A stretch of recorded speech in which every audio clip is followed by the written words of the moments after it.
Jeshi la polisi mkoa wa Mbeya linamshikilia Tadessa Limuli mwenye umri wa miaka 32, raia wa nchini Ethiopia, na wenzake 37, wote wanaume, kwa kosa la kuingia nchini kinyume cha sheria.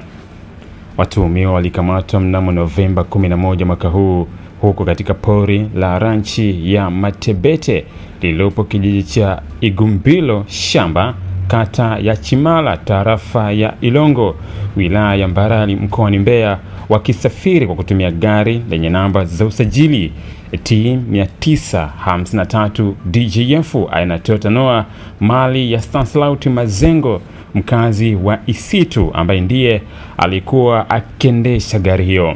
Mtuhumiwa Stanislaus Mazengo ameeleza kuwa alikuwa akiwapeleka na kuwahifadhi wahamiaji hao kwenye nyumba ya Jacqueline Malia, mkazi wa Chimala. Watuhumiwa walikuwa wakisafirisha wahamiaji hao kwa njia ya kificho kwa lengo la kuwapeleka nchini Afrika Kusini.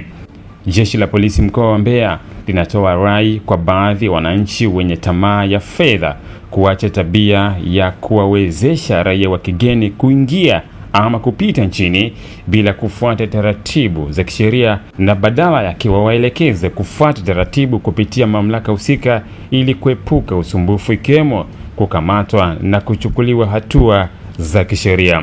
Imetolewa na kamanda wa polisi mkoa wa Mbeya Novemba 12 mwaka 2025.